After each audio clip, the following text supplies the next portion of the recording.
യുവാവിന്റെ മൃതദേഹം അഴുകിയ നിലയിൽ കണ്ടെത്തി. മരിച്ചത് ഇതര സംസ്ഥാന തൊഴിലാളിയെന്നാണ് സംശയിക്കുന്നത്. മൃതദേഹത്തിന് ചുറ്റും ലഹരി ഉപയോഗത്തിന്റെ ലക്ഷണങ്ങളുണ്ട്.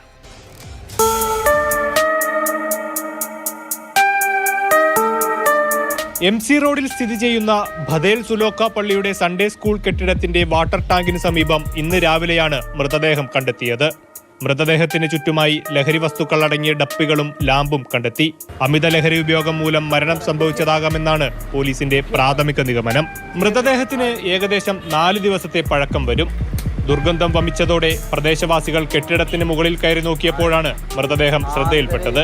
പിന്നീട് പെരുമ്പാവൂർ പോലീസ് എത്തി നടപടികൾ പൂർത്തീകരിച്ച മൃതദേഹം പെരുമ്പാവൂർ താലൂക്ക് ആശുപത്രി മോർച്ചറിയിലേക്ക് മാറ്റി.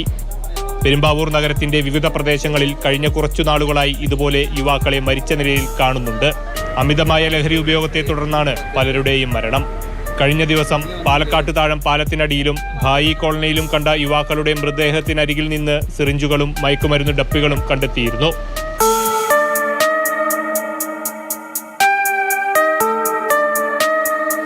മാതൃഭൂമി ന്യൂസ്, കൊച്ചി.